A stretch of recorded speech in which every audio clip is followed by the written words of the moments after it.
Hello again.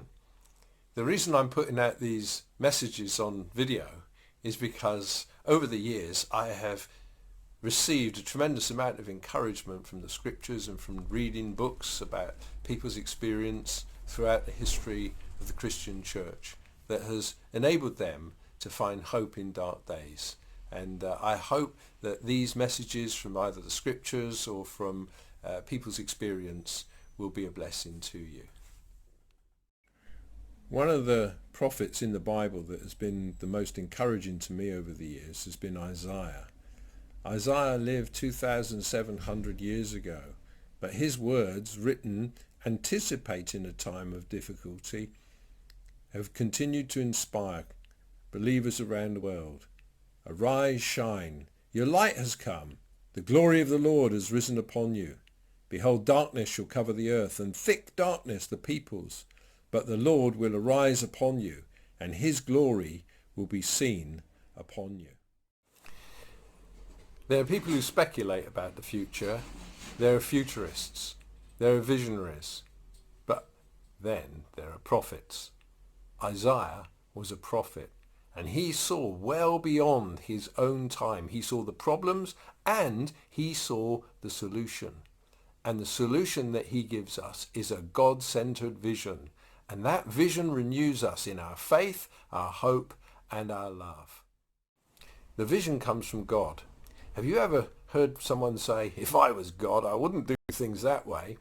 That's usually the case because we're not God and we wouldn't do things the way that God does them. He thinks and acts differently, and he always has a better perspective than we do.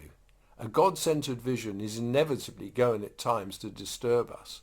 And yet what Isaiah does is causes us to lift up our hearts and lift up our eyes to something greater. Arise and shine. It's like a new day dawning. The sun is coming up. But this sun is the revelation of God with them in the midst of all the troubles. What troubles were the Israelites going through? Well, in Isaiah's day, they were going through the prospect of invasion and exile. But the days that he's speaking about, they were already in exile. They were feeling cut off, separated, unable to meet together in the place that God had chosen, Jerusalem, the place of worship, unable to get there. And they looked around, they said, we're just a few people, and we don't have any money or material resources. We're just going to disappear. No, Isaiah says that's not the case. There may be darkness around and gross darkness covering the people. Everything may be doom and gloom, and it may seem that we're going to live in the land of shades and then expire altogether. But if you look beyond, you will see the glory of the Lord has risen. It's already there, and he will rise again over you and bring you hope. Look to God. He's the one. And he will do things in his time. Isaiah was writing in advance. He anticipated. That's the nature of a true prophet. He sees in advance and speaks in advance to give confidence that God will bring his people through. The times and the seasons are all in God's hands, just as surely as the sun comes up every day and we can see the next stage of God's purposes. So it's God's timing, God-centered. If we put our hope in him, first of all, then we will have a secure foundation for long expectation of life and joy and purpose and normality returning. What does this message do for us? Well, first of all, it inspires our faith. We look to God and we're confident that the world will not end with a bang or a whimper, but will end with a blaze of glory. The one who came into the world, lived, suffered, died and rose again, will raise us also with him and will renew the whole creation. Yeah, we can look forward with confident faith. Whether we live or whether we die, the Apostle Paul says, we have this confidence, the hope of the resurrection.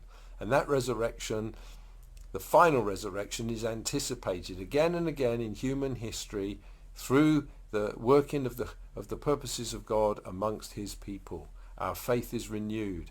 Our hope is restored. We are very much a forward-looking people.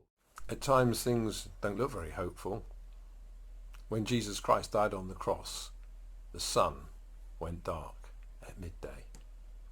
And Isaiah speaks about darkness covering the earth, deep darkness covering the people. But we are a people on whom the light has shone. Jesus says, I am the light of the world. Whoever follows me will not walk in darkness, but have the light of life. And therefore, we are a people of hope. We are a people who are forward-looking. We are a people who are full of expectation that all things will work well in the end. When all is said and done, this vision is not about us primarily. It's about God. It's about his glory. It's not about me and my life. It's not about me and my little time that I live in and the people amongst whom I live. It's about all people of all time, with God at work bringing everything to the fulfillment of his glorious purpose. Let's put our trust in him. Let's have a hope because of him. And let's love God and love one another because he is working his purposes. Arise and shine and give God the glory.